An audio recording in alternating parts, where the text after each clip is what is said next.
Welcome to Globus Books. I am right now hosting the show from Globus Books, real Globus Books, not a virtual living room of Globus Books, which it has been for a year. Today, we are very excited to greet Mikhail Iossel, the author very dear to our hearts and special to Globus Books, and we hope that he will speak a little bit about this connection and history. We carried Mikhail's books all along. It's not the first book. This is one from the shelf that we already had. And his new books, one that we had was already sold and more are on the way. And we will be talking about the new book called Love Like Water, Love Like Fire. I will briefly introduce Mikhail. Mikhail Iossel was born in Leningrad, now St. Petersburg, and he is the author of the book of prose Notes From Cyberground that I was just showing, Trumpland and My Old Soviet Feeling, that was published in 2018. Another book, the story collections Every Hunter Wants to Know, and the new one, Love Like Water, Love Like Fire, from Bellevue Literary Press. That just off the press, newly published in 2021.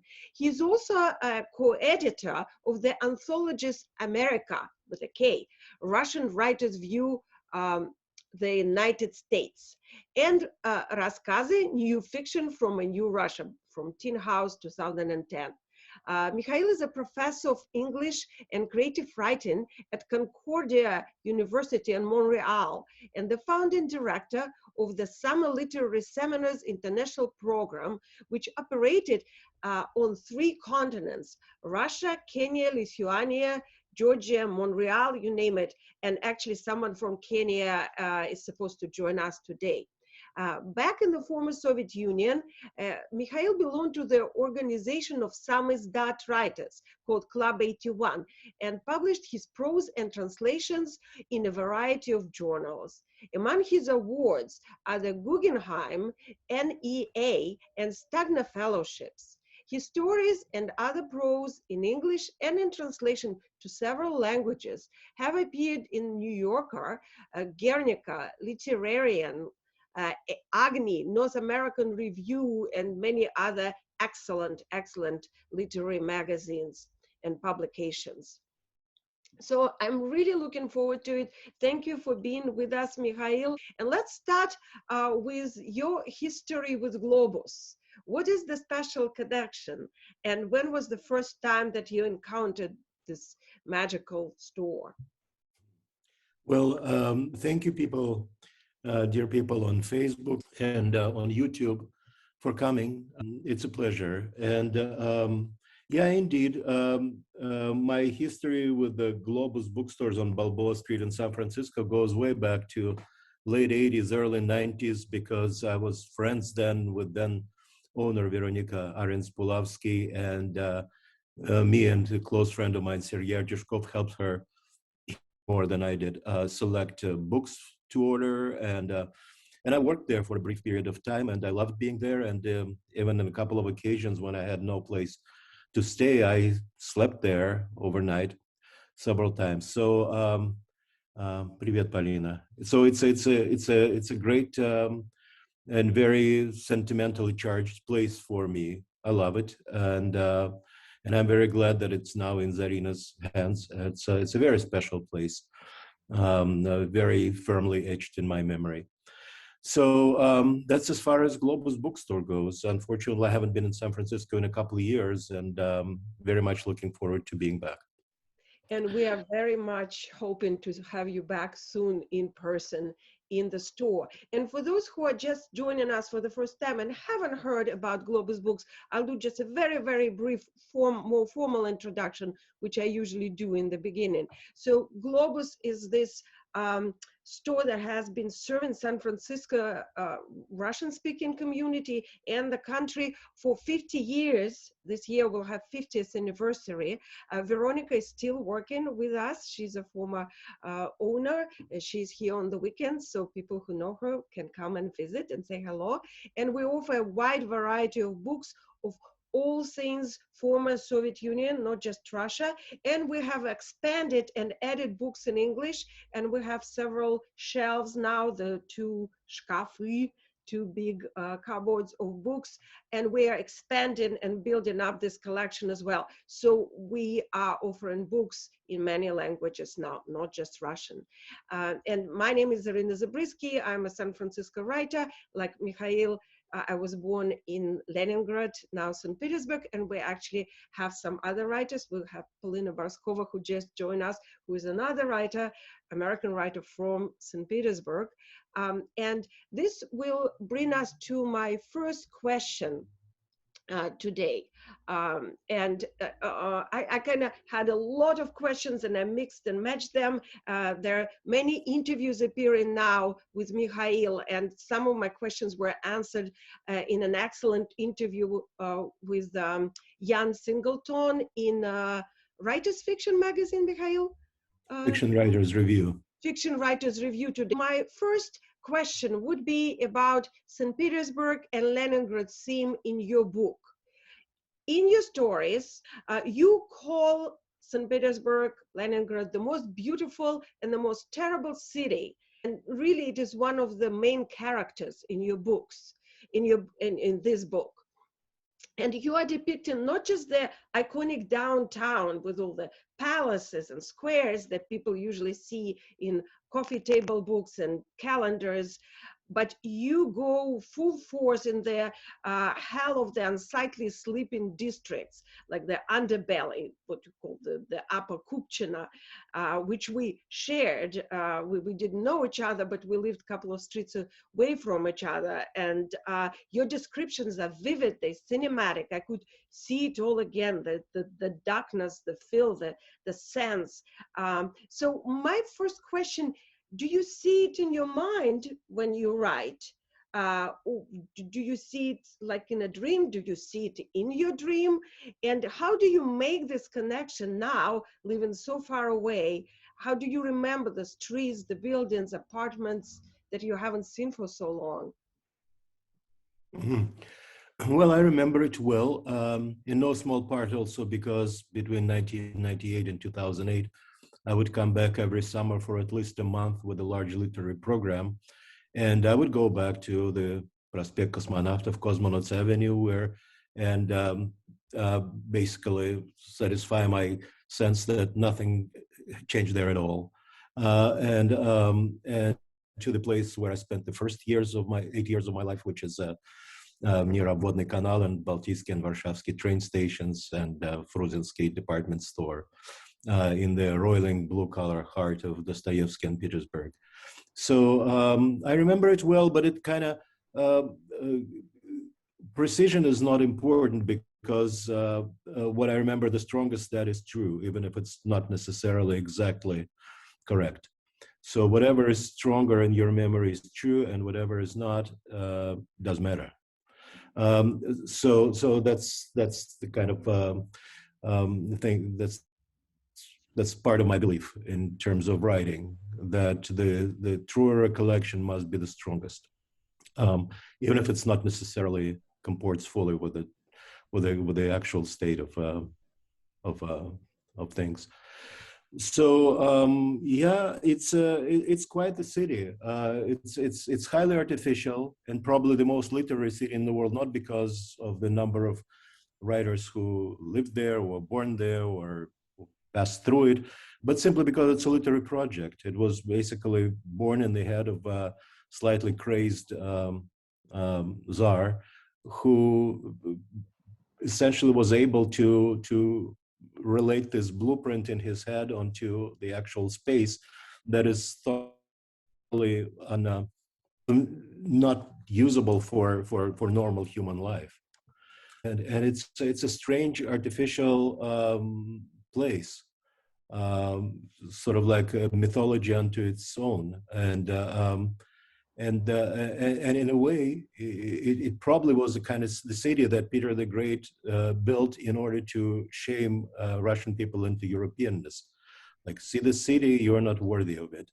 And there was always a struggle between the matrix, the grid of the city, and people of the city who tried to fill the empty spaces, the seizures in between this matrix, to foul it up, to fight against it, to bring irregularity into it. It also, it's a city of this, this dry stone river interconnected courtyards, much more so than Moscow. And there is a great degree of tension between those glorious Italianate palazzos and their facades. And it's basically Swiss cheese, to mix metaphors. There is a great amount of voltage, great amount of electricity between the grandeur of the facade and the sheer misery and decrepitude of those inner courtyards, where that very same Dostoevsky and whatever else you can call it life is taking place. So it's a city filled with tension, with self-loathing in many ways. It's a very fertile, with the thorough unusability for living, because it's floating on top of a swamp. And so all those tensions are brought to bear on everyone who lives there. It's a city of secret spaces, of underground places. That's why, in part, literary underground was more prevalent in Leningrad than in Moscow. Moscow was filled with, was all on the surface and filled with the foreigners and so forth.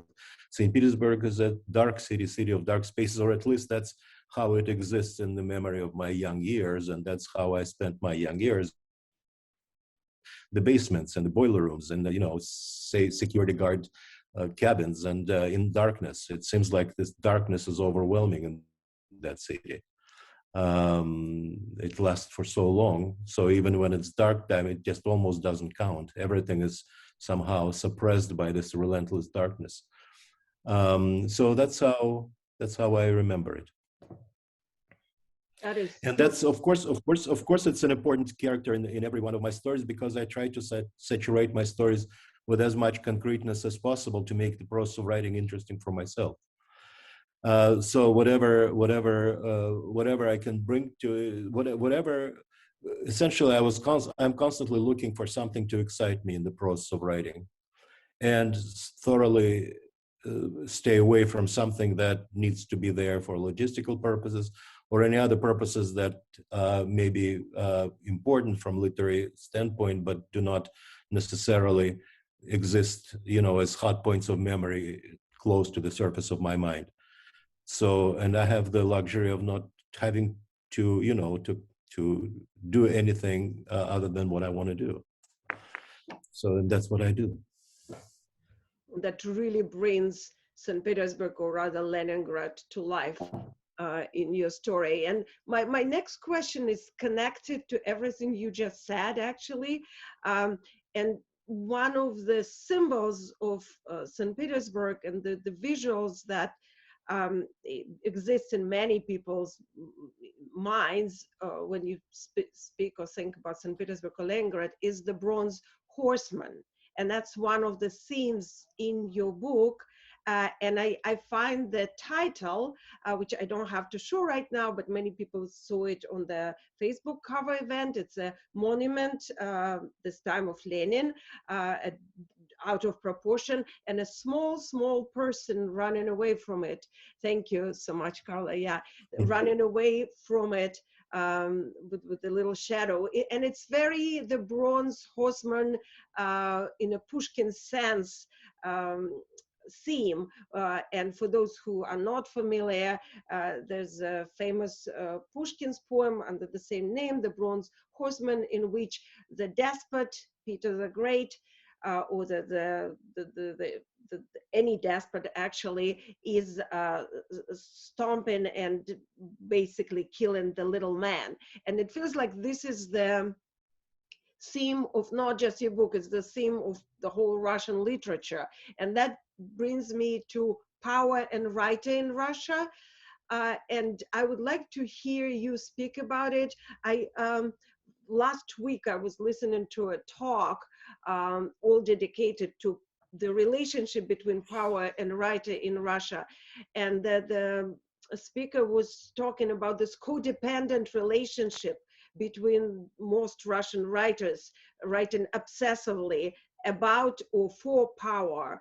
And they were talking about anyone studying from Pushkin and the Decembrist poets and all the way to Bulgakov talking to Stalin. Is there some sort of almost Stockholm syndrome, or this inability to divorce from the power, from this obsessive thought of the abusers, who is compulsively getting back to power.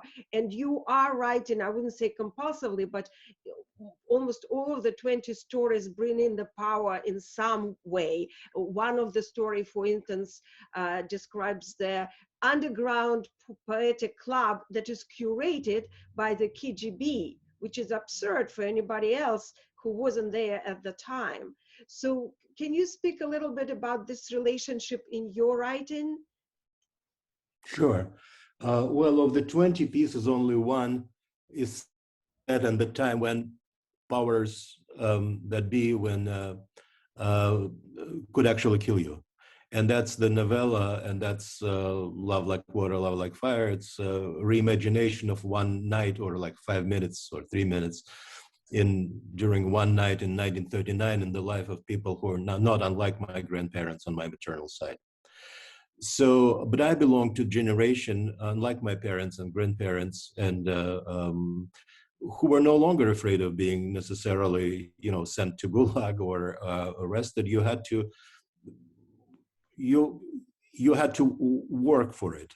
You had to apply certain amount of effort in order to become so unpleasant and noisome to the organs, to the KGB, that they would start taking serious action beyond throwing you out of the round of normal middle-class existence and making sure that you never would get back there, or beyond like maybe roughing you up or following you for a certain period of time just to intimidate you. They could like make your life very unpleasant. They could not cancel your existence altogether necessarily, unless you would become, and by the way, in parentheses, I note that all the Soviet rulers after Stalin, of course, was industrial strength killer, right? Millions and millions of people, probably the most prodigious murder in human history. But after Stalin, Brezhnev, Khrushchev, and so on, they did not necessarily kill people. They threw them in labor camps. They put them in insane asylums. They they kicked them out of the country, but they tended not to just outright kill them. So guess who is doing that now? So, yeah, Club 81, of course, it was Leningrad KGB was the most ironclad KGB organization in the country, befitting the fact that it's the city of the cradle of three revolutions and so forth. And they came up with an ingenious ideas of keeping all basically the only thing that seriously worried and interested them for some inexplicable now reason is who was gonna smuggle what's smuggled in the country and published abroad. They had tremendous overblown notion of the importance of emigre publications in the West, and they wanted and they were judged harshly by their leadership if someone managed to get their manuscript smuggled and read aloud on the Voice of America or the BBC or whatever. And so they came up with this idea that the writers should be kept under one space and under one roof, where they would all get drunk every single night and talk their crazy anti-Soviet talk, which harms nobody other than themselves, and they would basically blurt everything out. And so that everyone knew what the deal was. Everyone knew what the deal was. The deal was, for whatever reason, people wanted to hang together. People wanted to have a space to, some, but not that many, I don't think, wanted to become members of Union of Soviet Writers and become official writers, as it were. Lots wanted to get published and eventually did get published in this Krug anthology, and so on. Everybody wanted to be there for whatever reason. I was there for a very simple reason. I didn't belong to the main group of the people in the club. We belonged to the so-called translator section, as it were, which was headed by Arkady Dragomoshenko. And we had a separate space, and it was on the mansarded level of the condemned building, scheduled to be demolished, diagonally across from Chernyshevskaya metro station. So that's the locality of that one sentence story called Sentence in my book. And there we felt free to, and that's the space where American language poets discovered Club 81. That's where Lynn Hijinian and Ron Silliman and Barrett Watton and several other people first showed up, and then more people started coming, like Charles Bernstein and Clayton Eschliman and lots of others eventually, which was important to us for a variety of reasons. To me, because they left books. To Arkady because he became very well published in the West and so forth. But we all had a very good time because it was just basically every night we were just there and drinking and talking and feeling free. It was fairly miserable, but it's a huge space, which was theater studio by Eric Garashevsky, the late Eric Garashevsky, who was a very talented theater director.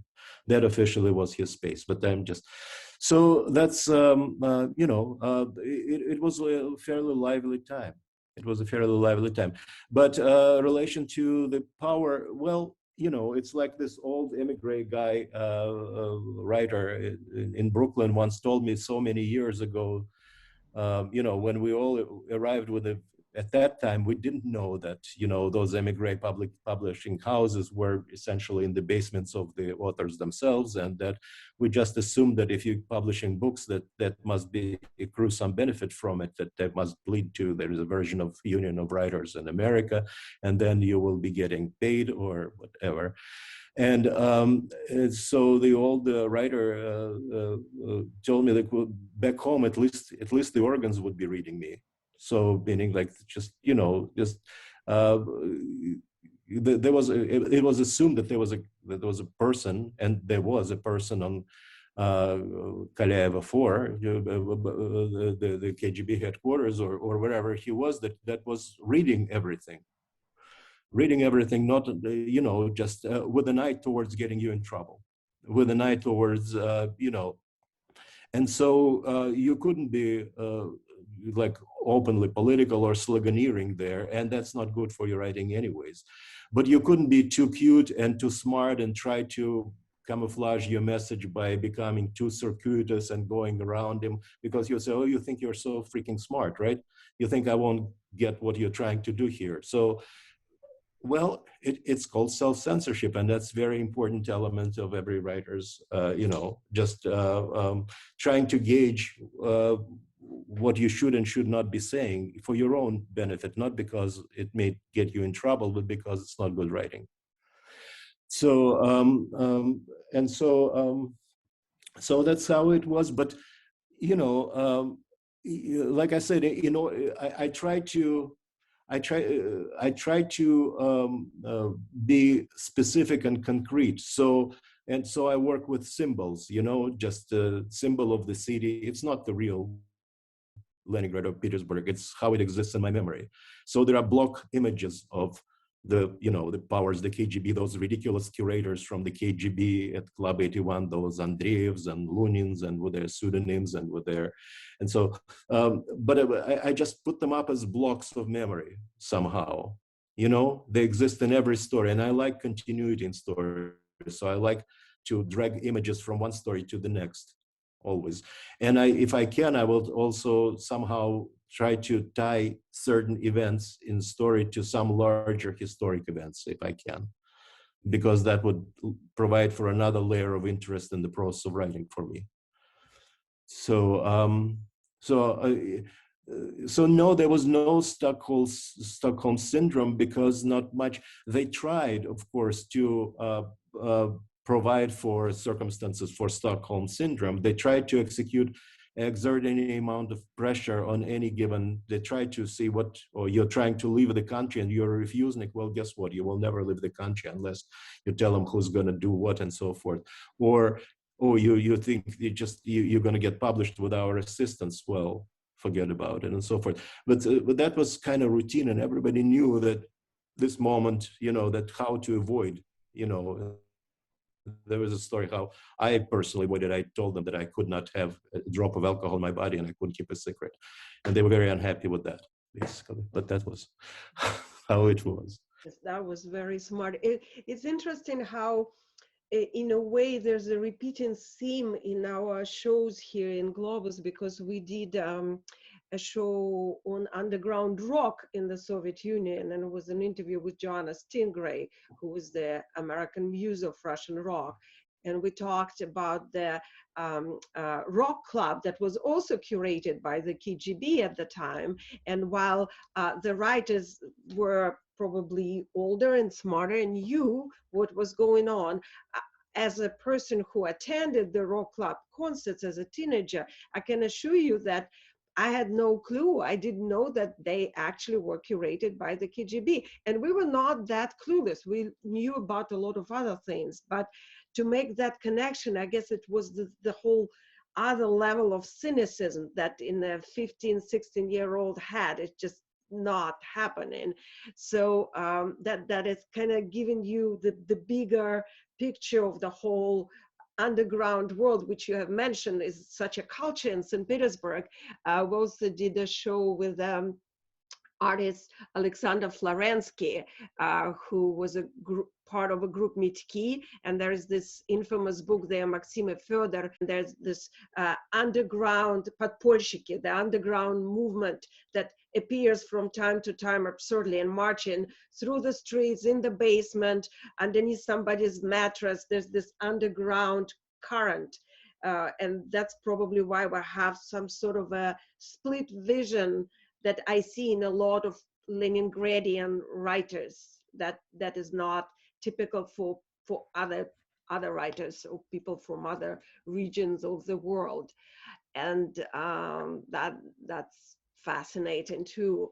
Well, which brings me, maybe not directly, but indirectly, to my next question. You mentioned that the good times were being had despite the KGB and the darkness, and you could sense it in your book. There are moments of joy, and there are moments of fun and excitement about life in young narrator.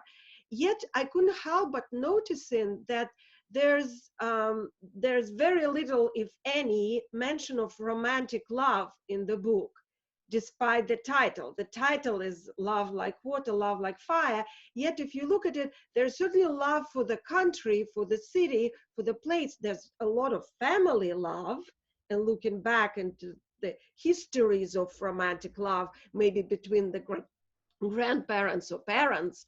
And the most passionate moment that I've discovered was for the very young boy of 5-year-old, his passion for his nanny, Luba, who happens to be Russian and also anti-Semitic, and we'll get back to that. But I was thinking, for me, absence is always presence. So how would you comment on, or how do you perceive this absence of romantic love from this book?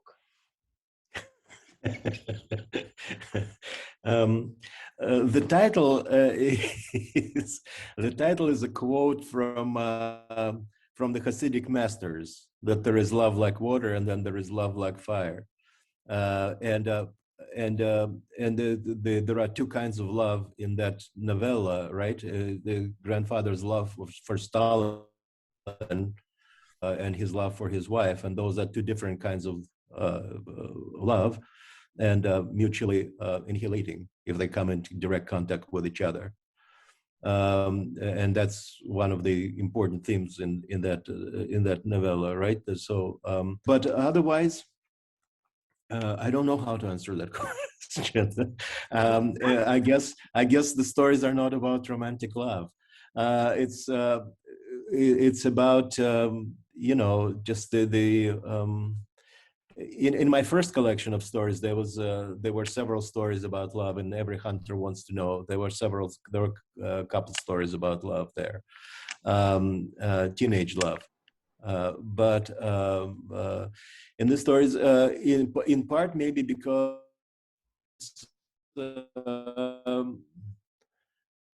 this was not the time for romantic love. You know, the background of stories is not conducive to romantic love, because romantic love tends to become the absolute, come to the fore of one's existence, right? And everything becomes secondary. But everything in the collection, not in life necessarily, not in my life, but in this collection, cannot become secondary to romantic love. Yeah. The city cannot become secondary. The theme of Jewishness cannot become secondary. You know, it would be about something that would be somewhat out of joint with the rest of the collection somehow, the best I can. But quite frankly, it's something that I'll think about, because I haven't thought about that. I think it's an excellent answer, and that was my feeling too, that the impossibility in the face of everything that you write, impossibility to focus on your own. There was a sense of this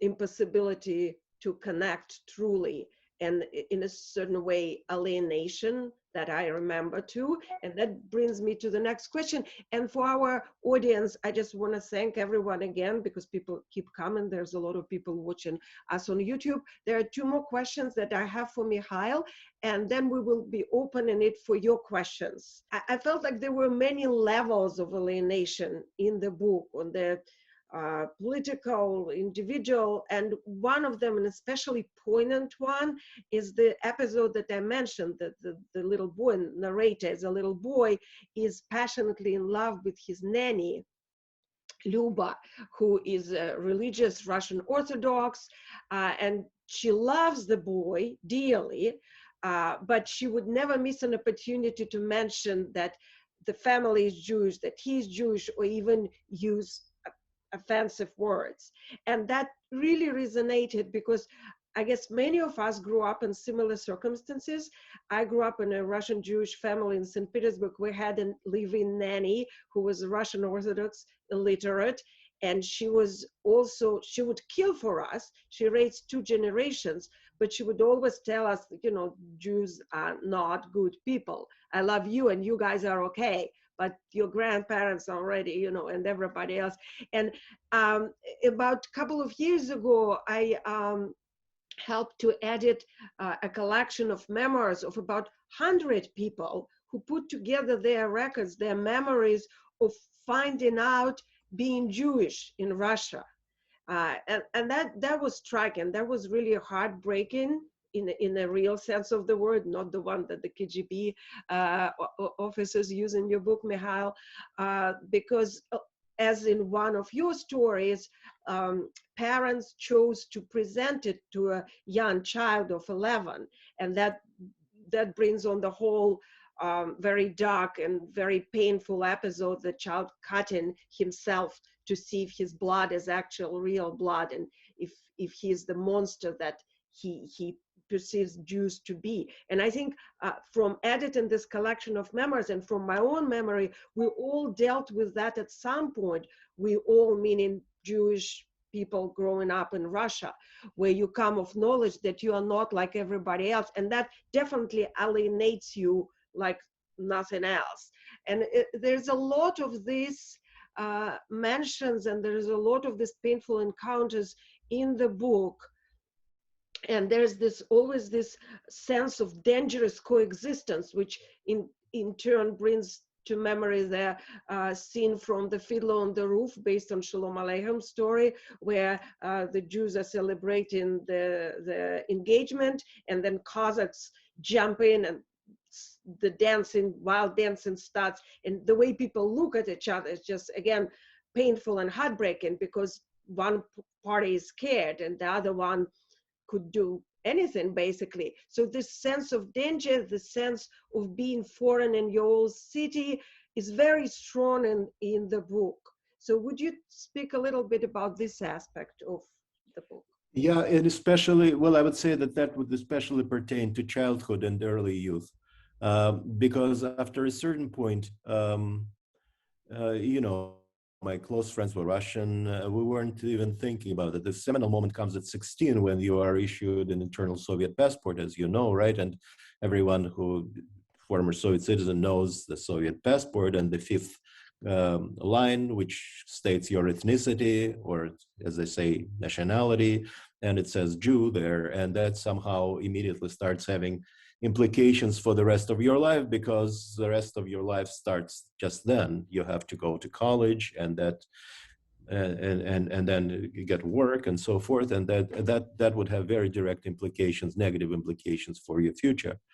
But you'd have to deal with it because it's one of the givens of life. It's like in another story, Necessary Evil, in that collection, where parents having this talk, right, the version of the talk with a kid who is 8 or 9 years old, and then and they tell him that you can take it however, and he says, why us? And well, it's a lottery. If you're willing to accept positive results of lottery, you have to accept negative results as well. And some people are born tall and athletic and beautiful, and some people are born short and not lovely at all, and maybe even short-legged and so forth, and hair-lipped, and you have to take it as a given of your life. And it's up to you whether you want to turn it into an unending carnival of misery in your life and bemoan it for the rest of your life and justify the scope of your non-accomplishments by that. Or you can use it as a motivating factor of working twice as hard just to be on a par with everybody else. It's up to you. So that's the talk. But I have to say that by the time you reconcile yourself with the certain givens, and it's a given, okay? It's a given that it's an anti-Semitic country at the top, and it's getting progressively more anti-Semitic. And I'm talking about the old Soviet Union. The moment Soviet Jews start leaving the country, that of course unleashes a very strong counter-propaganda campaign, right? Anti-Semitic campaign. It's a given. There is nothing you can do about it. But what it does is that, well, all my close friends who are quote unquote Russian, so were my girlfriends. And moreover, in our circle, as in other circles, I'm sure, it was one of the red lines that could not be crossed. You know, the moment someone says something about Jews, something anti-Semitic, immediately that person gets cast out from the circle of our friendships, not by me, but by other people. It's simply not done. Anti-Semitism is out of the question. It's because it's part of the official propaganda, because it's wild, because it's stupid. So, you know, so that's how it was treated, as I remember. And so in Russian tradition, in many ways, Nabokov, of course, was not Jewish at all, right? But he was absolutely intolerant over anti-Semitism more than any Jewish writer. Here's my cat came to ask for food and is meowing. I'll try to keep him quiet, but he's no Einstein. And yeah. So Zarina, that kind of answers the question, because it's not a struggle if you realize that it's a given. So, and you're not tilting at windmills, and you don't become necessarily an activist in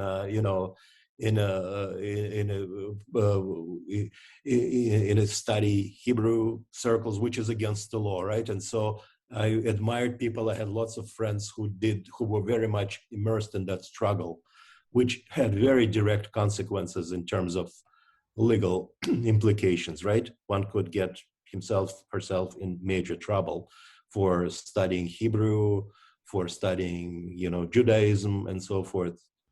It was against the law. But I was not part of that circle. But at the same time, always very keenly realizing myself as Jewish, because simply you cannot forget. How would you, and why would you? So it becomes, of course, as a little child, you initially view it as a detriment, but then it becomes a point of pride. You're different. So the air you breathe is Russian in Russia, basically. And that's also a given. Well, thank you for that. Of course, this is the whole separate subject, and we've explored some of it. And for those who are interested, tomorrow we start the whole series of exploration called In a Broken Tongue of the panels of Russian Jewish, Russian, and Jewish Israeli writers who write in Russian or in Hebrew.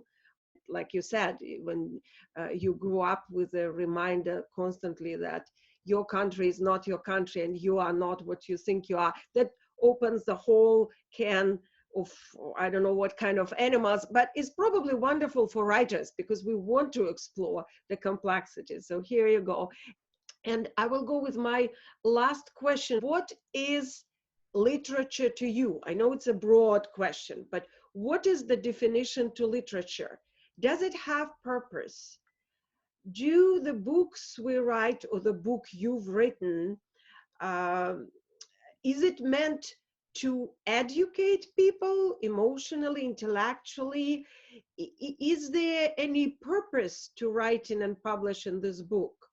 Can we translate the trauma of this collective experience into the literary language that can make difference in the other nation's life and mind? Or is it pure exploration that is not meant to result in anything? Do you have a purpose when you write? So basically back to what is literature? Well, removing the cat. One has to have goals, and one has to have, or at least somehow, an agenda for one's life, I think. And so even if it's purely an imaginary and illusory one, I was lucky to have passed through a certain linguistic membrane, one of very few people in my generation. And so I decided that that gives me a purpose of telling stories about a place that no longer exists, about life that's no more. And so that's no one else's kind of business, what it is that I find interesting. And there is no clamoring outside of my walls for more stories from me or anybody else. So we do it for ourselves because we want to do it. And we do it because it's interesting and it fills our life with, well, purpose.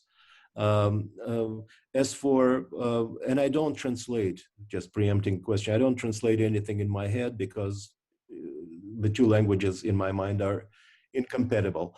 And once you start translating, there stops writing, at least in your head. And so, so I write in English. And when I write in Russian, I write in Russian, but I don't translate. Yeah, I just to clarify, the self-translated writer is a quote. I saw that both Joseph Conrad and Beckett called themselves self-translated writers, and they of course didn't mean literally translated from one language into another. That's impossible. Nobody can write like this. But the translated self, you know, the whole self is getting translated, which I kind of or rather finds a different purpose. I very much relate to the reason that Beckett gave for switching to writing in French at the age of 46, and that in essence he said, I know too many words in English. So it gives you a different definition. I found that upon emigrating that it's harder for me to find my writing self in Russian than it was in English, because English limited me so severely that I couldn't but stick to the very essence of what I was, at least in writing. And so it redefined me. I'm a different writer in English than I am in Russian. Even though I kind of tend to think that I write basically Russian sentences, but in English. And so, so I think that's, there is a translation of yourself into different circumstances and into a different life. That's how you translate yourself. And you become a different person by translating yourself into a different language in writing. In all other respects, one is exactly the same person with one's friends and so forth. It's an interesting experiment in that I started writing in English in 1988 then. So as a writer in English, I'm 35 years old. No, 33. 33 years old. But someone with a previous life, it would be kind of interesting to see if, like, coming as a clean slate, like some kind of Kaspar Hauser, you know, who suddenly shows up in the middle of the road to Nuremberg, looks 18 and has not a single recollection, doesn't speak a single word. He basically has the mind of a newborn child, because he was kept in the dark for first 18 years of his life without communication with anybody, and can barely walk because he has no experience walking. So, but that's not the case. You come fully formed with a whole life behind your back, but you come into a different language and you have to redefine yourself and realize what your writing self is under severe linguistic pressure.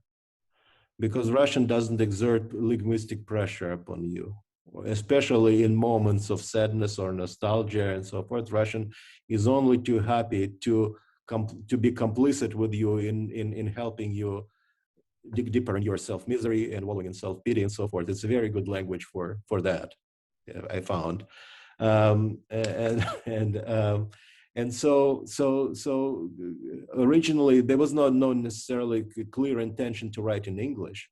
There was an intent to start to try to write about my past, or at least fictionalized past, by putting a very powerful, very strong barrier between myself and my past in the form of a foreign language. Or a plexiglass wall, or whatever metaphor you prefer. So that was the original idea, to turn it into more or less into a mechanical exercise so I could not become devoured by feelings. That makes sense. I think it's very different for everyone, because I spoke to quite a few people by now and I write in English. Like, to me, it was just the door closed. I couldn't write in Russian anymore. That was just not happening. Just all switched. And it was not a question.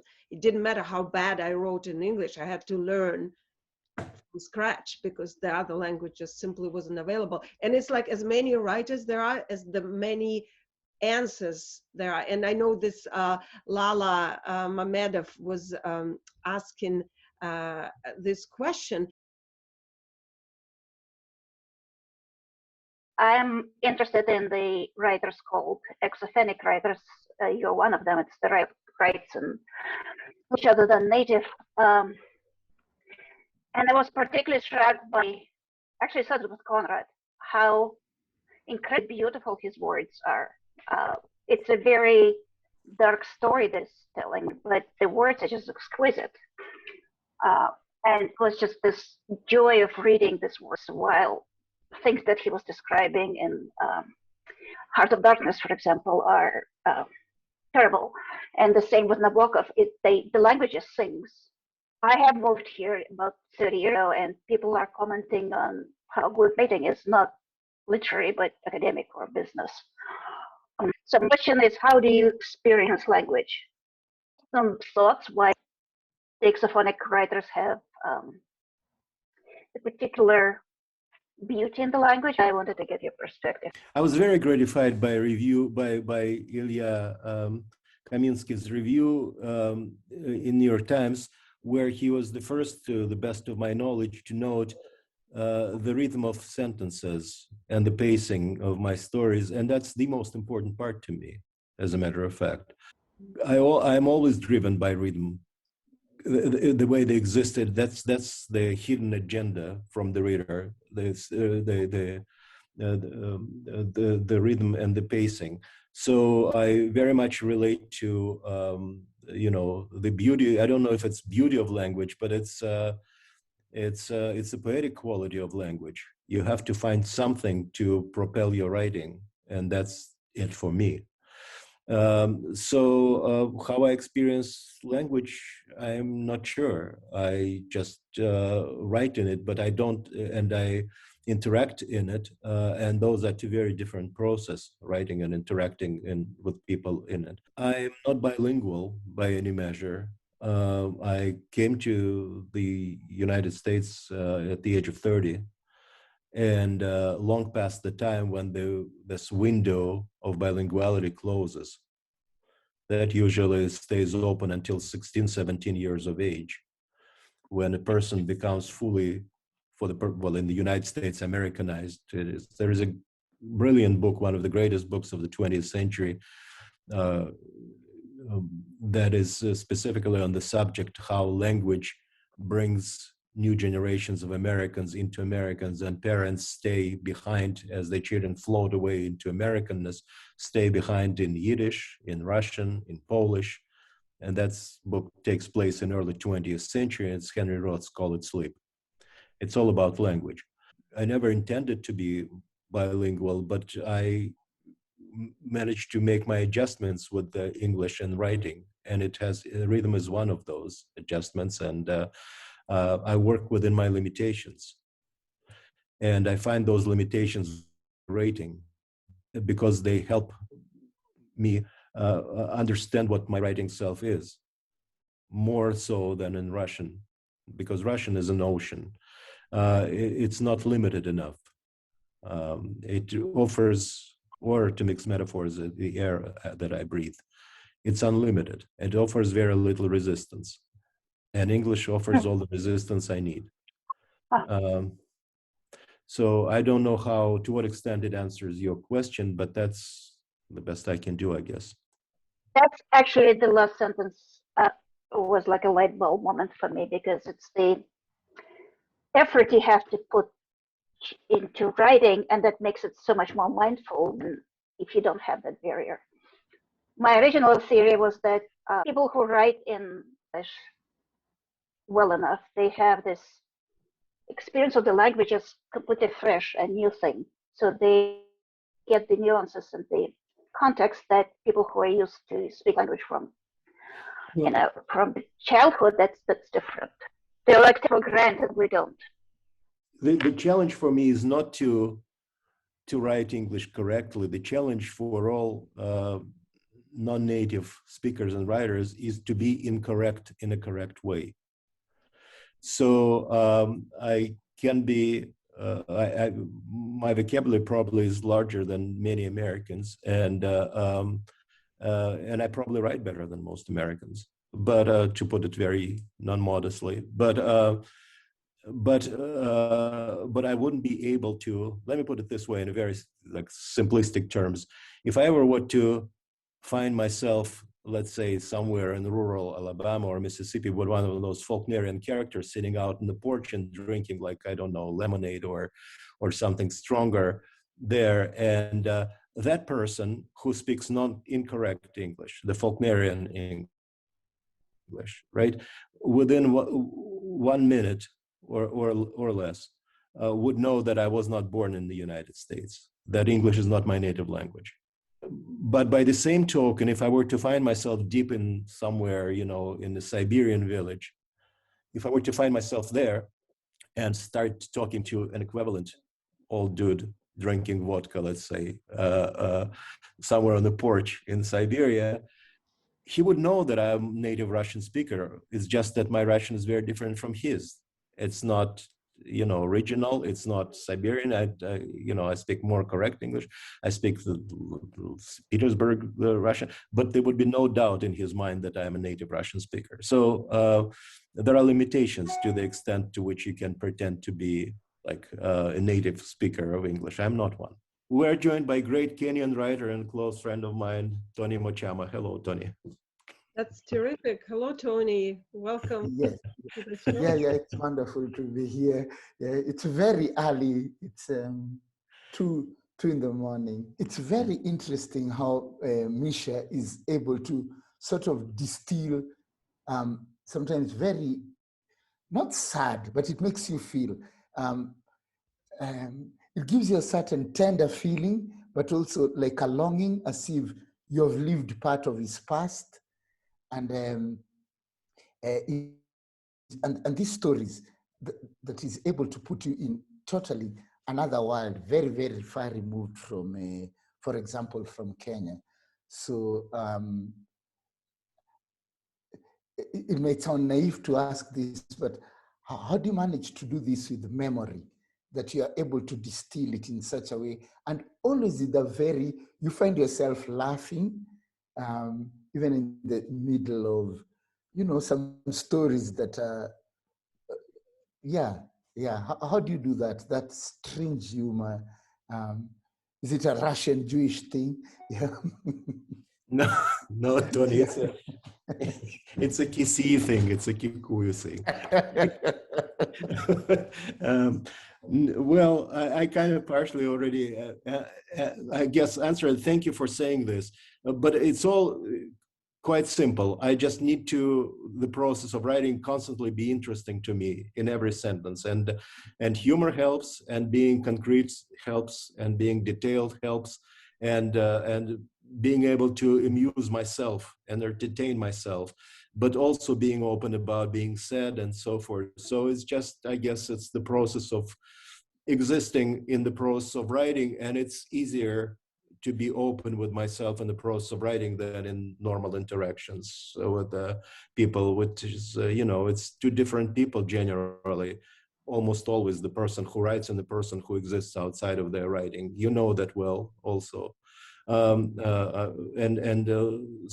I guess that's humor, I guess, is part of the, you know, Soviet life was absurd.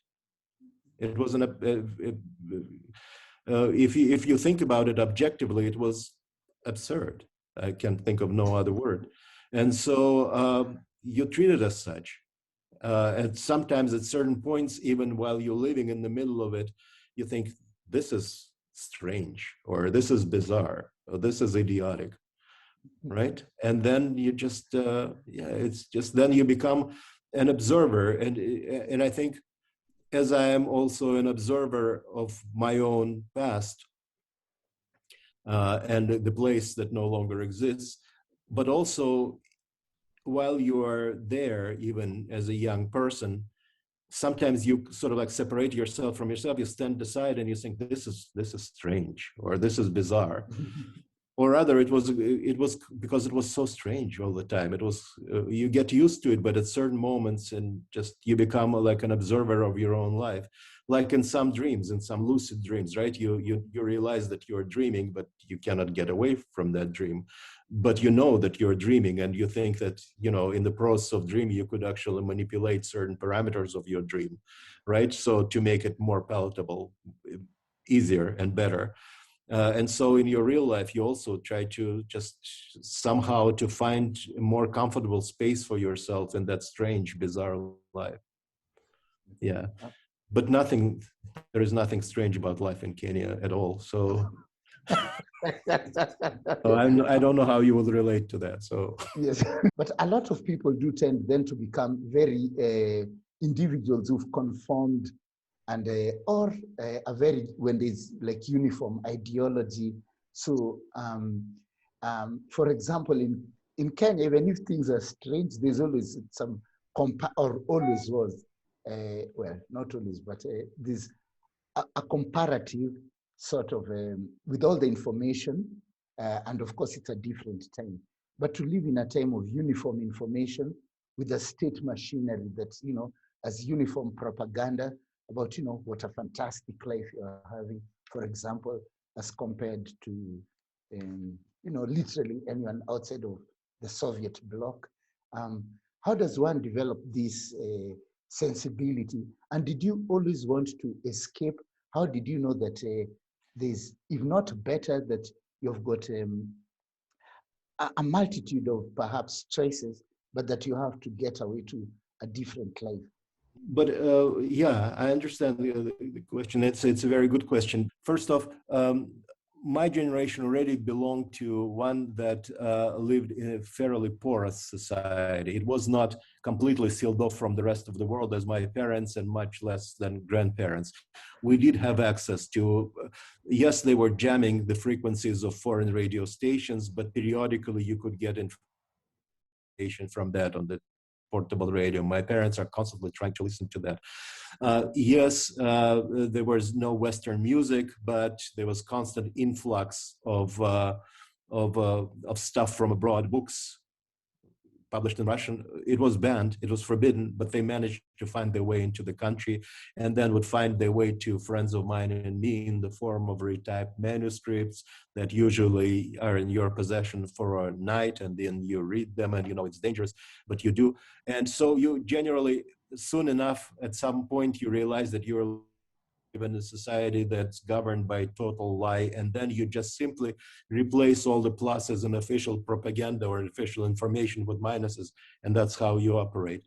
And then at some point, you know, you don't ever think of being able to leave the country, of course, up until a certain point when you are, like, let's say in 10th grade, and suddenly there is a girl in your class, and who actually sort of like likes you and writes you notes and so forth, and then she just disappears.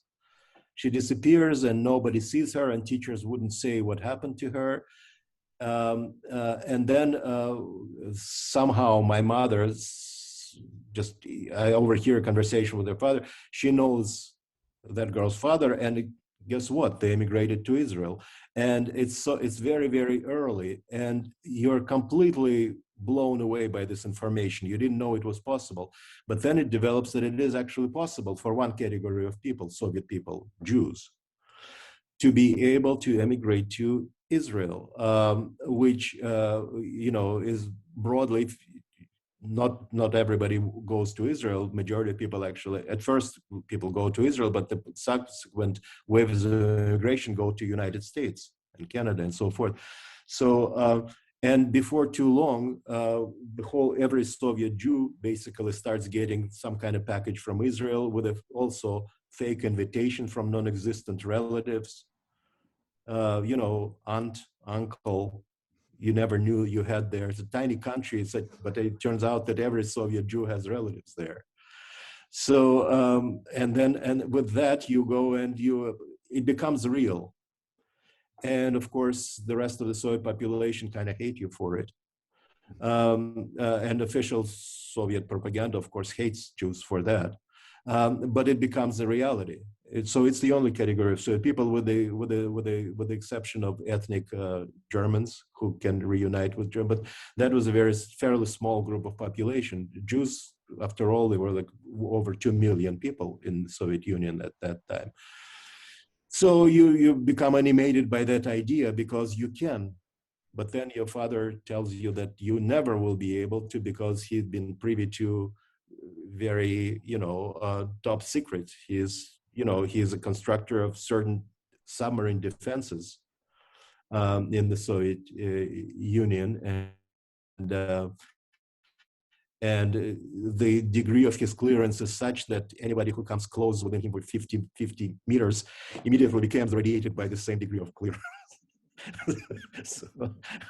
So he says, unfortunately, it will never happen. And that word never, basically, just there are people who cannot reconcile themselves with this notion of never. And so you give yourself word that at some point, just to prove that it's not never, at some point you will be able to. And at some point, many years later, you succeed. But generally, yeah, lots and lots of Soviet people, quite frankly, wanted to leave because they knew that life outside Soviet Union was better. The typical meme of the Soviet propaganda was, okay, it's impossible to hide the fact that people in capitalist West live better. But they don't have one thing that we have, and that is sense of security. That tomorrow they're not going to end up, you know, just starving to death and so forth. So I'm at already doing my kind of abbreviated Soviet Navy duty in Tallinn, and there is a political information, and the head of the political division there says to all his uneducated kids from all across the Soviet Union, usually the rural areas, says, Americans live better than us, but by the same token, most of them lose jobs. And every year, 60 million Americans die of starvation in the streets. And so somehow I raise my hand and I say, Товарищ капитан третьего ранга, comrade captain of third rank, that's not correct information. That's not exactly correct information. And that's the moment when he could have ruined my, he says, okay, you're smart ass, you're going to stay after this. Okay. So he basically brings me to his office to kick me out of that, of the military base, and basically out of college and out of everything in my life. And it's in the best of outcomes. But I'm saved by our supervisor from Leningrad, who is even higher rank, who likes me. So just a minor episode. But since then, I just learned that you don't tell leaders of Soviet propaganda that it's not 60 million Americans dying of starvation every year. If you say so, okay, it's 60 million. I don't know where you got that figure. I heard it's 55. No, it's actually 72. All right. Well, Tony, I don't know. It's a very long question. I'll answer it when I see it.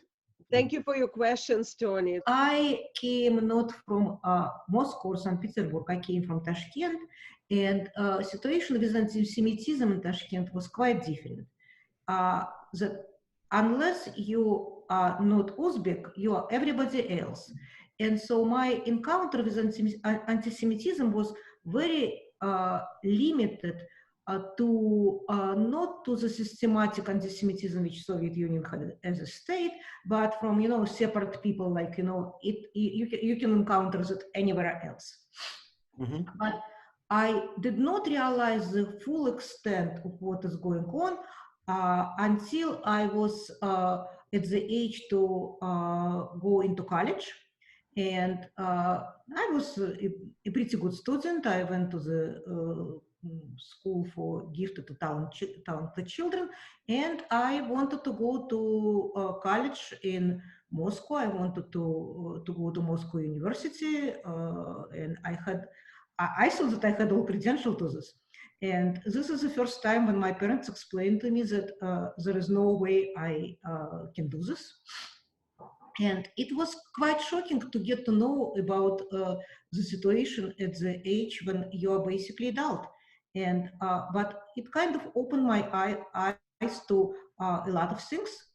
And a lot of my classmates in university actually didn't listen to their parents and did go to Leningrad and Moscow and encounter this face-to-face when you were actually, they were able to answer all the questions on the exams and just weren't accepted, just, straightforward, this is not the case. And after that kind of my eyes were open, is that even, in not in the central region, but more on the outskirts of Tashkent wasn't an outskirt, but it wasn't a center of the country. That had impact on the life of many people. So this is, again, it's not related to, Michael, it's not related to your writing. I just bought your book and I started to read the first story. So, but it just, because there was so much discussion about anti-Semitism in former Soviet Union, I wanted to add a little wrinkle related to the experience on the other regions of Soviet Union. Mm-hmm. Thank you. Thank you, Stella. I think that our regular Globus audience members are getting a really good introduction to what life was through our shows. So thank you for that, Mikhail and Stella. Katya is asking about your attitude to Yiddish Russian. What do you think of Yiddish Russian? My grandmother would complain about Местечковые people from Shtetl, and their thick Jewish accents, which was awkward because she was Jewish, and especially when traveling to Israel. Both my grandparents on my maternal side were from the Shtetl in Belarus. One was from outside Gomel, the other was from outside Bobruisk. Both first language, for both the first language was Yiddish, but they were, of course, thoroughly Russianized afterwards, and periodically, even when I was little, grandmother especially would, when she would be upset with me or my brother, would say something, just in Yiddish, and my mother typically would say, Mom, how many times do I have to tell you not to speak that language in front of children? And so they didn't want that to be part of my life. But I became interested in that part of my life fairly early on, of course, not to the extent of learning the language, unfortunately, but some of the programs that you referred to, summer literary seminars programs, 6 of them took place in Vilnius, which is, you know, my grandparents are from the greater Litvak area, and I feel great affinity with that very Jewish place and a place of great Jewish tragedy as well. And so part of that literary program, very important integral part of that program in Vilnius in Lithuania was Jewish Lithuania, where the history of Jews in Eastern Europe was explored, and the language in part was explored, and so on. I feel affinity with that world very strongly without knowing the language. Let's put it this way. Terrific. Thank you for the answer. And somebody says, over the years, you have helped me breathe the air of Russia, and I thank you for that. People are very interested in Henry Roth's book, Call It Sleep. Oh, okay, Call It Sleep, yes. And I was wondering if you would like to read a short piece from a story, because your reading is beautiful, and you were talking about the rhythm.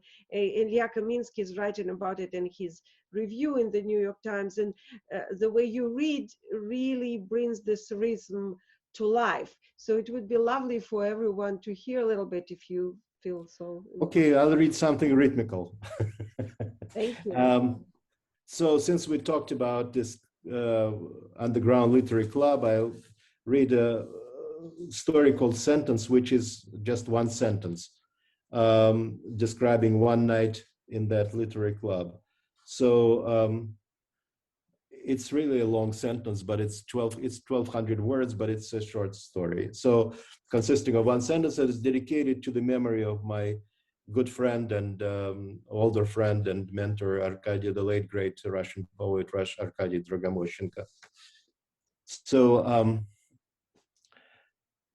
remember how 30 years ago, yes, after the requisite sum of money had been collected in half handfuls of small change and occasional crumpled rubles, for however many bottles could be afforded of whatever toxic domestic ersatz port or esophagus singeing Bulgarian dry red might be available that night at the basement liquor store diagonally across the darkly illuminated prospect 5 tall floors below, and then, after the eager young person dispatched to fetch the booze had returned to the loft, however many long minutes later, laden with bottles, winded but happy, and greeted with discordant cheers, and then, after we all of us, wasting no time, had gathered around the massive and incongruously sturdy table in the middle of the otherwise desolate and unlivable mansard building where we had our nightly gatherings, and the first 2 bottles had been opened quickly and expertly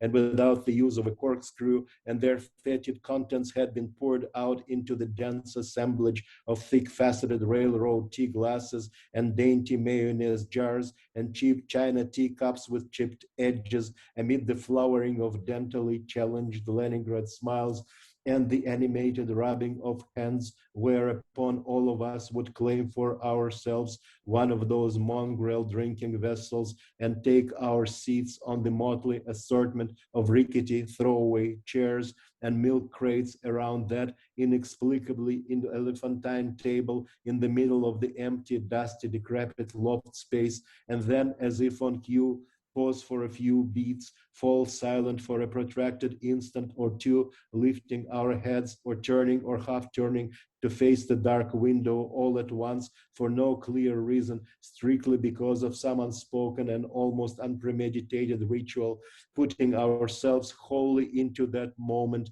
with nothing preceding and nothing following, as it were. Well, do you remember how just then, as we were sitting there in that sprawling, empty, dusty, unlivable mansard loft with the scuffed, uneven floors and the cracked stucco walls and the exposed electrical wiring and all manner of disagreeable smells, inside that odd moment or two of hushed silence, not even dragging on that hard-beaten, lighted Bellamores in our mouths, before commencing to drink the night away there on the rooftop level of that uninhabited, condemned 5-floor building on Chernyshevsky Prospect, a stone's throw away from the vigilantly guarded U.S. consulate, to say nothing of the distance to the eponymous upscale metro station, partially visible from the loft's window at a sharp angle during the light time of day, which is to say never, since we never went there before dark or in the light time of year, and it was always very dark when it was dark in Leningrad.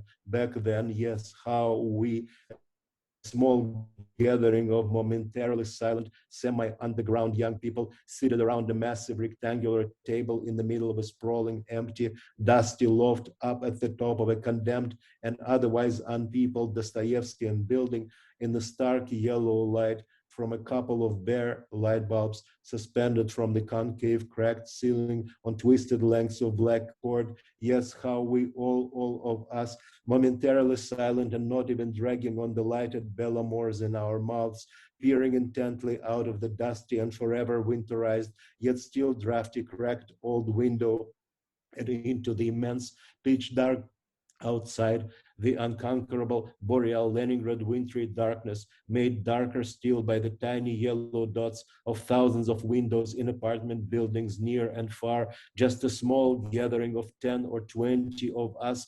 semi-underground and altogether inconsequential, prematurely young and childlike people between the ages of 20 and 40, peering in silence into that great and boundless yellow dotted darkness that enveloped our part of that vast and great and terrible country to which we solely belonged, the largest and darkest and strongest and strangest and most terrible country in the world, which we likely knew would never let go of us, never release its mortal grip on us, because it owned us by birthright, chapter and verse, body and soul, though mainly body, and in the end it probably would kill us too, just have us suffocate to death on its immense darkness and the unimaginable gravity of the black hole that it was, even if it was populated by hundreds of millions of people, our fellow citizens, whom we didn't really know or understand, even though we spoke the very same language and knew and understood anything and everything that there was to know and understand about them, which was both not much and an awful lot, the realization of which made us feel all cold and dark inside, though at the same time oddly comforted, frightened and petrified and awed and oddly comforted, still and silent in that yellow fish tank of the empty rooftop loft space, floating above the giant dark city at the top of a condemned, uninhabited Dostoevskian building, peering out intently into that immense darkness, all of us at once, silhouetted darkly and sharply in the harsh yellowness enveloping us, awed and frightened and oddly comforted, until one of us finally shook his head horse-like, shaking himself out of the sheer catatonic strangeness of that momentary silence and immobility, and raised his drinking vessel dragged on the billamore in his mouth, and said loudly and hoarsely, "Gentlemen, we are surrounded by a sea of darkness," thus signaling the end of that strange ritualistic intermission. And then, with much relief, we turned or took our gazes away from the dark window and, talking animatedly all at once, commenced to drink the night away. So that's a long sentence. Thank you, bravo. There's all kind of associations that people have with it, from Russian Orthodox prayer to the wall of prayer and to Faulkner. And I was thinking about prosodic rules of writing. So you open the whole bouquet of sensations. Thank you for that. That's marvelous.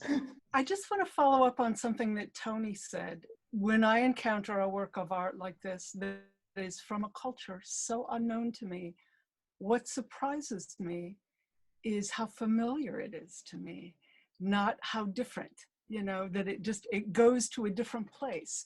And when I was reading, especially the novella,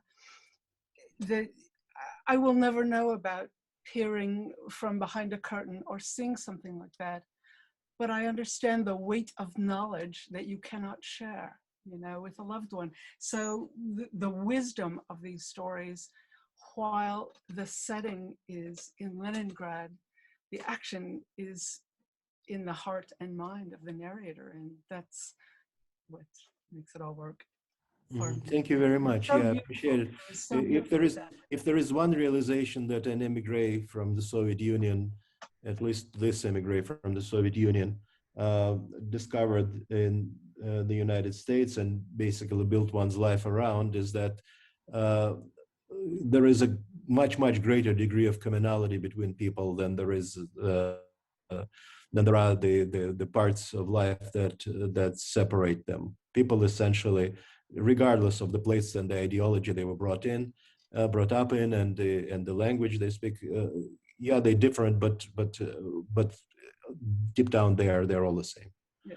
People are the same, and So that's it's very wonderful important. to look out a different window, to look out Yeah. the window of. That's right. Yeah. your thinking. So thank you. Thank you, Carla, for this. This is beautiful. That's, you know, the question about the purpose of literature that I had. To me, the answer is that literature is, and high art, in a sense, bring the individual to the universal dimension and translate the experience of being human. And thus, unlike propaganda that sends people in discord, that literature can bring this compassion to being something one in the higher sense, not in a simple slogan-y sense, as Mikhail was saying before, but in a higher sense. That's what the best books do for me. I'm speaking Dostoevsky or Tolstoy, and that we relate, because that's happening in the 19th century. We were not there. We don't know how it feels to be in a horse carriage, but we understand. That's the same staring through the curtains, you know, it's a universal. So it's beautiful. Thank you so much for that, and thank you, Mikhail. So trying to bring our YouTube viewers in, couple of questions, if you please. So one question I like as well. Mikhail, is your mind turned on when you write, or do you fall in a sort of a trance, as in, does it come from some other place? Yeah. Well, first thing I do when I sit down to write, I unplug my mind. Seriously speaking, though, I try to get myself to a point where the recollection or a certain idea is so close to the surface of my mind, is so hot as a memory, that it will provide certain initial momentum to the writing, and then I look forward to the point where the writing starts rolling along on its own momentum, and then language kind of ceases to matter. Basically, it's not a trance-like state, obviously, but it's and you cannot wait for any kind of zone of inspiration, because if you're just sitting there waiting for it, it won't come. It may or may not come, but likely won't.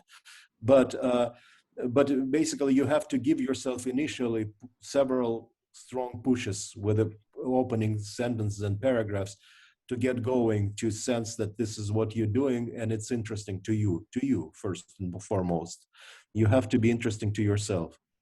And generally, the first reader that you have to satisfy is yourself. Because if you like it yourself, after a certain adjustment, then there is a certainty that somebody else will like it.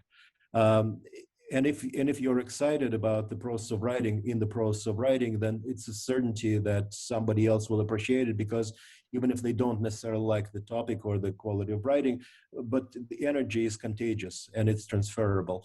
By the same token, even if you are in the process of writing, just feel like you're going through the motions, and it's kind of workmanlike, and it's kind of, but your heart is not 100% in it, and you don't feel fully engaged in the process of writing, you can rest assured that the reader would sense that tenfold, that lack of engagement, because that is also contagious and transferable, lack of energy as well. So whatever you do, you try to get into the zone of being interesting to yourself in the process of writing. I think it's an excellent answer. And one more question from Dorothy Grupp on YouTube. I worked many years with an American lawyer, Leonard Schroeter, who was involved with Russian writers in the early 1970s, including Sakharov. Len brought some writers to Seattle. Is there a continuum of writers? I'm not quite sure what Dorothy means by it, but I suppose that are there still writers coming in from Russia? There are some great Russian writers living in the United States, and even greater poets living in the United States. They write in Russian. There are some terrific, excellent American writers coming from emigre families who typically emigrated at a fairly early age, 7, 8, 9, 10, 11, 12, up to 16 years of age. They're American writers, but they still speak Russian, and they know Russia because they went there and they lived there, and they heard about it from their parents for whatever. But I am not sure there is a steady stream of writers. And of course, there is a very long tradition in American literature of becoming kind of the literature for people switching to English. Not just Joseph Conrad and not just Nabokov, but great writers from all across the world. But I'm not aware of any continuum of Russian writers coming to the United States to write in English. I'm not sure. I think that, yeah. I feel, however, extremely flattered by being put in the same context as Andrei Sakharov, who was one of the greatest figures of the 20th century and a giant. And so, yeah, I'm not quite there yet. Well, everybody has their own space in literature. There is no one, in that sense, there's no. Well, Andrei Sakharov was not a fiction writer, and not even not a fiction. Yeah. Well, however, Yuri Andropov, the horrible head of the Soviet Union, he wrote poetry, horrendous poetry, horrible poetry. There is certainly that tradition, very recently, and we actually terrifyingly have a book by a former Minister of Economic Development, which brings to mind Arrested Development, Ulyukayev, who at some point stopped being a minister because he was arrested with a bag on his head in 2016. He wrote some horrible verses, and we have a book of that here. So there's a continuum on both sides. Well, I'm glad to put in the same context as him as well. Yeah. No, you are certainly not in that context, Mikhail. But for Dorothy, if you're interested, we've been doing shows on Globus throughout pandemic. So for a year, and we have about 70 shows right now, and more are being edited and added to the archives. We have a few shows that will showcase the writers who came from the former Soviet Union and write in Russian and in English in the United States and around the world. There's a good show called Defining Russian Literature, Looking for the Language, and you'll find all sorts of writers speaking there about this phenomenon, and it was fascinating. There were about 20 people speaking of different aspects of this expatriate literature, global Russian writers, and not necessarily Russian, but from all the republics of the former Soviet Union and Eastern Europe. So I really recommend it if you're into that. We also had an interview with Matvey Yankelevich, who is actually a grandson of Sakharov. So there's a piece on personal memories of Sakharov and his wife and their lives. So please look it up. Thank you to the audience who came. There were a lot of people watching everywhere and participated. And first and foremost, congratulations, Mikhail. Again, your book is going great. I know there will be more interviews. Follow up Mikhail on social media. He shares a lot of good stuff, and the journey of his book included. Follow Globus, please give us a like and subscribe. That's how we're able to do the shows, by having more subscribers. So thank you very much. Stay safe, stay well, and we'll speak to you all very soon. Thank you, thank you, thank you. Thank you to everybody who came, people whom I can see and those that I cannot see. Be well. Thank you.